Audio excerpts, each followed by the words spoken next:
come to sound the trumpet. No need to worry. We're going to be brave. Marked as a battleground. Welcome viewers, I'm your host Aubrey Stewart, and today on Election Watch we have Mr. Heroy Clarke. He's a caretaker and candidate for the Jamaica Labour Party for St. James Central.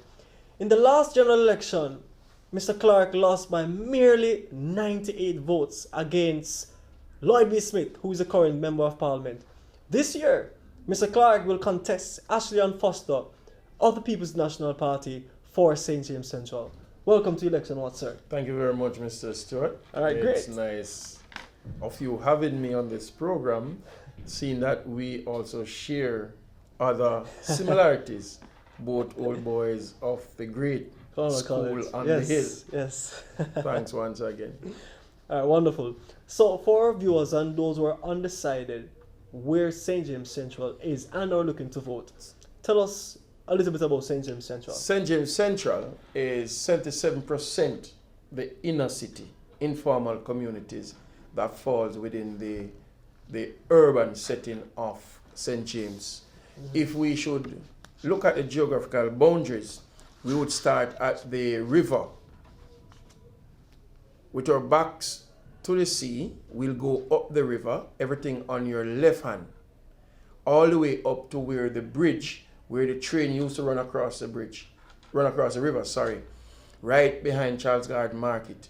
Then we'll go onto the bridge, turn left with our backs towards Catherine Hall, facing Boys Club. And we come along the train line, everything on your left. As soon as we get into Fosdick Road, our backs are now turned to Crichton Brothers Hardware, and we're facing Barnett Street.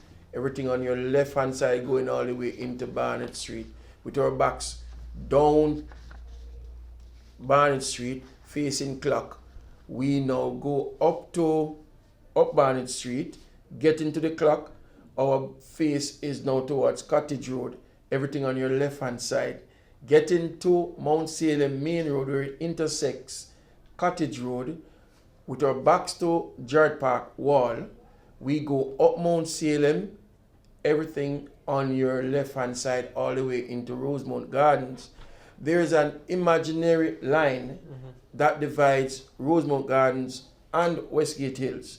You take that line all the way into the open lands, and then there is an imaginary line that takes you down onto Portobello Sign Road, right at Pappy Meg's corner. Everybody who is from St. James would be aware, or just about a little bit from where the new gas station has been constructed on Portobello Main Road. And then everything on your left hand side with your backs to Montego Bay, all the way down to Irwindale Main Road, right beside Foreigners Park, Fun Park. You go up Irwindale Road, everything on your left hand side again, and it takes you all the way up to the parochial road that cuts Irwindale from Portobello, and you follow that road into another imaginary line section just behind Green Pond Basic School. It goes around the high school, takes in the entire Cornwall Court community, all the way into Flower Hill. On the other side, coming down Flower Hill, it takes in the entire community of Flower Hill to the point where that road, the parochial road that takes you from Carl Gardens into Flower Hill. When you get to that intersection with Flower Hill Main Road, going down Flower Hill Main Road, everything on your left hand side, all the way down to Sun Valley Road, where Sun Valley Road intersects Salt Spring Road. You turn onto Sun Valley Road, and it takes everything on your left hand side all the way down to Cornwall College, everything down to Orange Street. When you get to the gully, North Gully is the divider between us and Northwest St. James. So you run along the North Gully to Harbour Street. When you get to Harbour Street, you turn on Harbour Street going towards the library. everything which is now Kentucky property. Once you get to the light, you take a straight line out into the sea, and that's the geographical boundaries of St. James Central. Wow. We are geographically not that large, but when it comes on to human beings, we are densely populated because we take in Flower Hill, the entire Salt Spring communities, Lammy Lane, Bucktoe Lane, Repasture, Cottage, Supermarket, all those community that fits within Salt Spring. Then we come down to Melbourne, including Birchill, Green Pond, Capital Heights, Farm Heights, Cornwall Court, Portobello, Rose Heights, Rosemount Gardens, section of Mount St. which is Francis Isabella, Crichton Drive, Austin Avenue, Valencia Drive, Rosemount Gardens, Peter Pan Avenue, Appleton Hall, Canterbury Gully, Paradise Row, and everything in the Barnet Lane area, the Fish Lane, the Coombs Lane, all of those areas are part and parcel of St. James Central. This is exactly what we want to hear candidates speak about, how constructively they know about the division. That's really good. But let's go straight in to the needs of some of these communities. What are some of the needs of these communities in your constituency? As I've said to you, that the constituency is 77% informal, and therefore our needs are great, and therefore we look at social infrastructure, road, light and water is still basic commodities, but it is needed. When you go into communities such as Rose Heights, there are sections of Rose Heights, Beirut, Bronx, and a larger part of Rosemount Gardens, which is a formal community that today is still without water. And therefore, this is one of my main focus. This is a part of the vision plan for St. James Central, is to make sure that these commodities are easily accessible.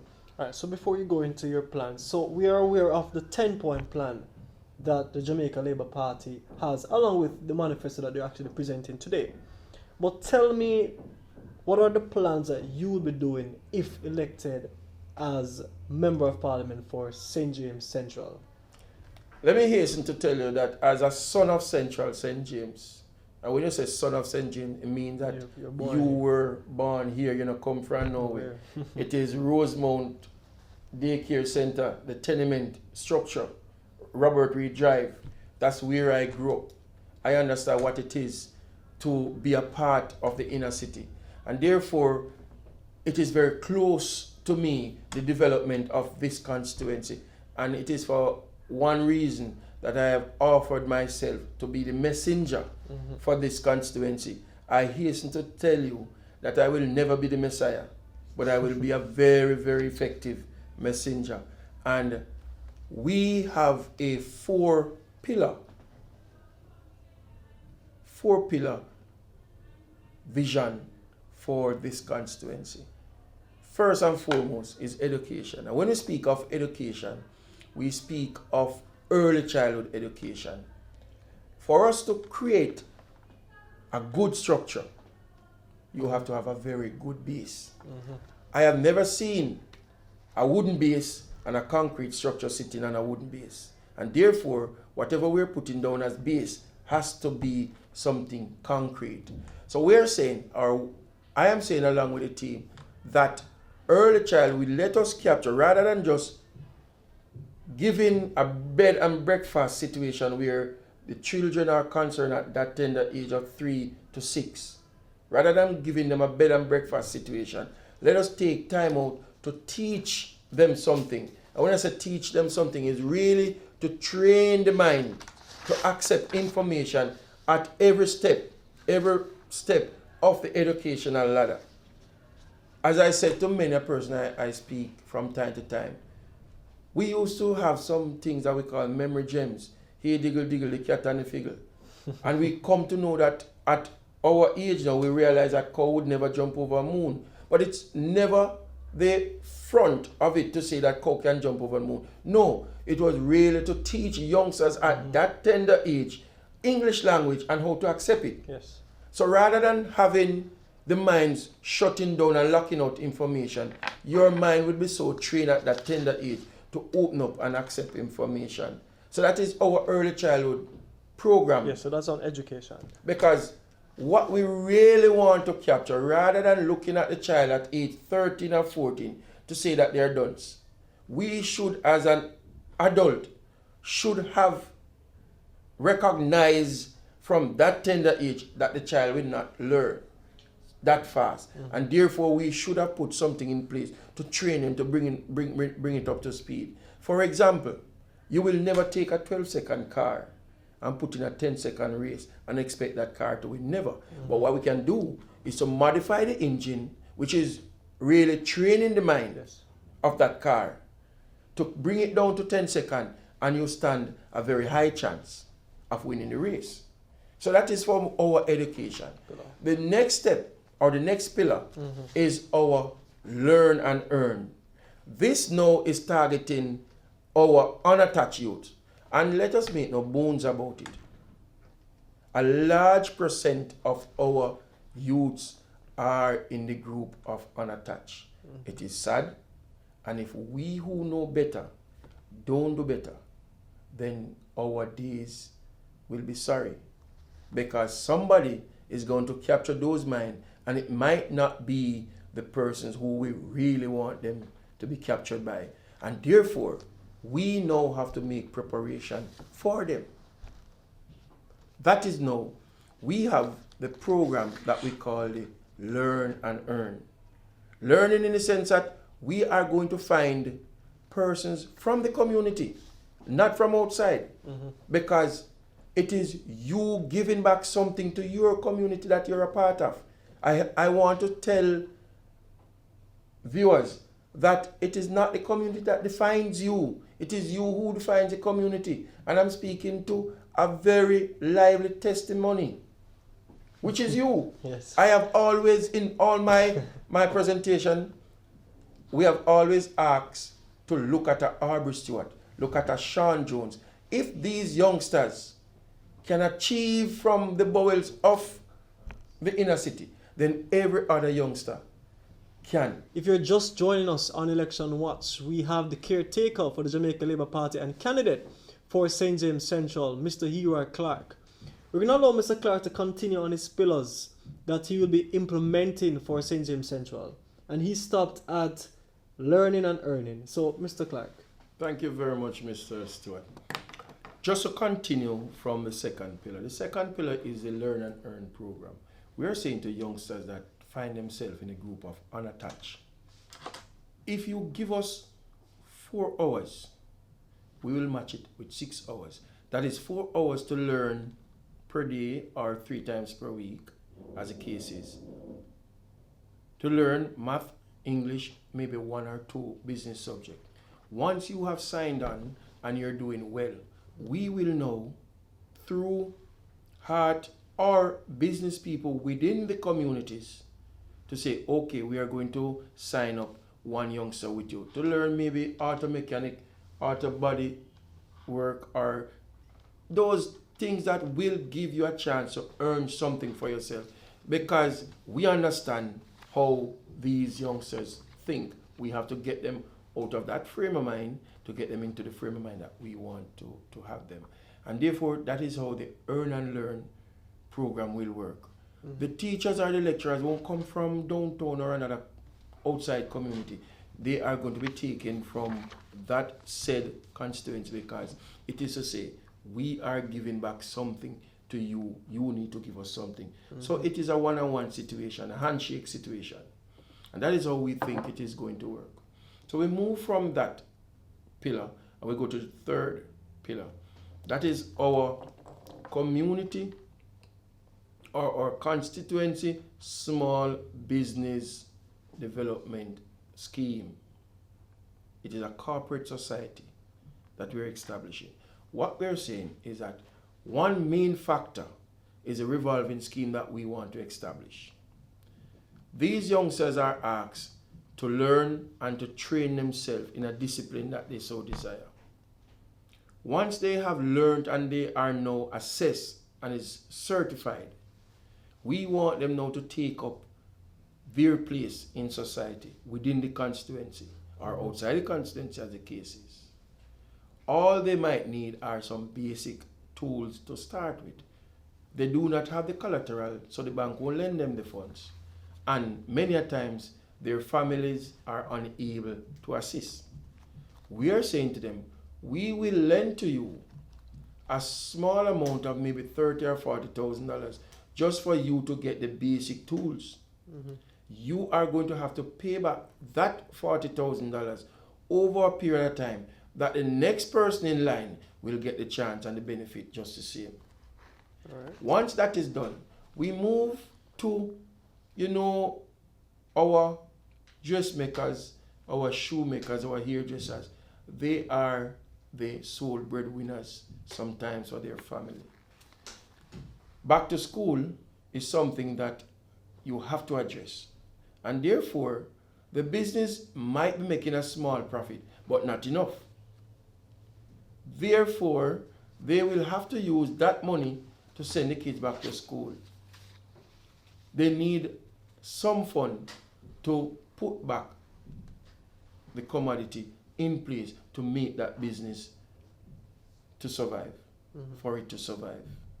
Therefore, we are saying to them, we will also lend to you, but you have to repay so that the next person can benefit from it. Where our corporate society is concerned, cooperative society is concerned, if the Indians and the Chinese can do it, Jamaicans can do it. That's true. Yes, we can. That's true. And therefore, all we're saying with youngsters like yourself, Mr. Stewart, and others, because we are going to have managers, and we don't intend to take managers from outside of the constituency. They have to come from within, because we find that there are a lot of youngsters who have gone through tertiary education. They have the degree in the various disciplines, business likewise, but they are unable to get a job.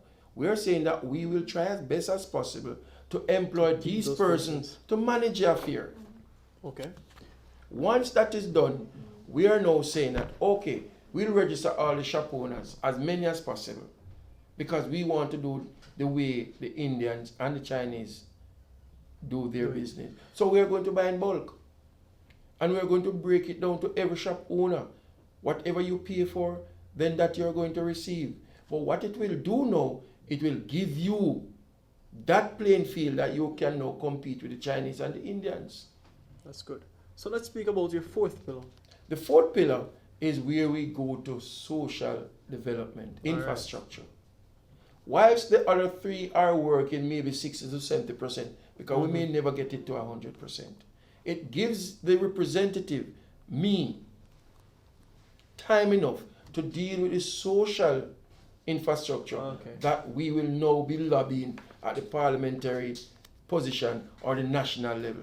So you attack their minds first, then you do physical stuff. Exactly. So you understand the different steps as we levels. go along. Okay. Excellent. And if we can have that in Central St. James will be a model constituency. All right, so I want to zone in a little bit on crime in St. James. As you know, it's getting out of hand. It is already out of hand. Definitely. So what will be your crime, or what has been your crime fighting strategy? First and foremost, we must understand that crime fighting strategies are really a national issue. But we also have to localize the situation because it affects us greatly. That 4 pillars that I've spoken about as a vision going forward, if we can have that going, 60%, I can assure you that crime will be reduced at least 60%, because those persons who are the perpetrators of the criminal activities are the same persons who are in the attached group. And the more you remove persons from the unattached group and place them in an attached group, then the less you have to worry about crime. All right, good. So many polls, right, and many vox pop shows that voters don't believe in government and they don't believe that the government works for them. How will you, as member of parliament, encourage or fix this system that young people believe that is broken and it does not work for them? One of the things that over the period, many decades, is that the population has come for whatever practice to believe that their representatives are messiahs. They are not. It's only one time I've ever heard of a messiah, and he died on the cross and went home. We are merely messengers, and the people must understand that within their arms, their hands, that's where the power lies. And therefore, you must at all times hold politicians accountable. My desire to represent you, this is what I will do. There are do's and there are don'ts. So you must hold that person to the do's and you must hold them against the don'ts. So therefore, if a politician is not doing the do's, then you must know that you're not going to be a part of electing him. And the don'ts must never be done. But what we find is that we speak highly of die-hearted. And in that is where some of our problems, our major problem lies. Any government who can administer for 21 out of 25 years must take full responsibility for whatever happens within that 25 years. That is one generation. And therefore, if you didn't have growth, you must take responsibility. And if there was growth, you must take the accolades. All right, good. So we want to go to one question, and then we're going to ask you to tell our viewers why they should vote for you. I want to ask you, the People's National Party just proposed that in the next 5 years, they will be looking towards Jamaica being a first world country. Do you believe that is possible, or do you think that is very idealistic? First and foremost, we have been moving forward at a pace that sometimes is not seen. Therefore, I would say it is very idealistic. But we are human beings, and we have evolved. We intend to evolve. So therefore, that is their argument. I am saying to you that we have to be more realistic. We have to look at the pros and cons of our society. We have to look at what we are cultured to. Some of what we are cultured to will not work in a first world country, will not work in a developed country. And therefore, we have to attack the minds. We have to know inculcate. We have to know train those minds. And I am saying, from a local point, you start at the early childhood level. All right, good. So do you think that you'll be victorious this year, sir?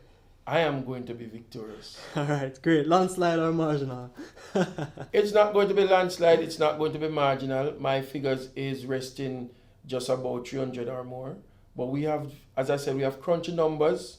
And with all the artilleries that are being thrown at us, we know we are going to survive. We are a survivor. We have been surviving.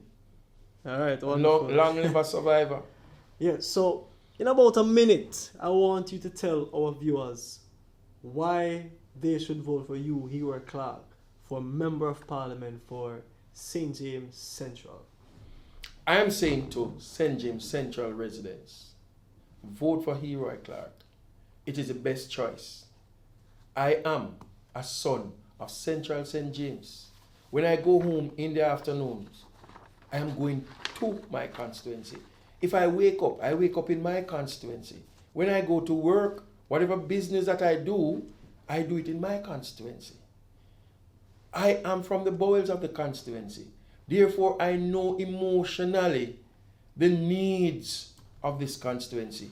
Who best can represent but somebody who is from that part of the world. All right, thank you so much, sir, for accepting our invitation. And thank you very much for having me. It gives me a chance to at least interact somewhat with the wider populace. And I say to you, just think and then act. Heroy Clarke. All right, thank you so much. There you have it. I'm your host, Aubrey Stewart, on Montego Bay Election Watch. We will see you next time. All right, take care.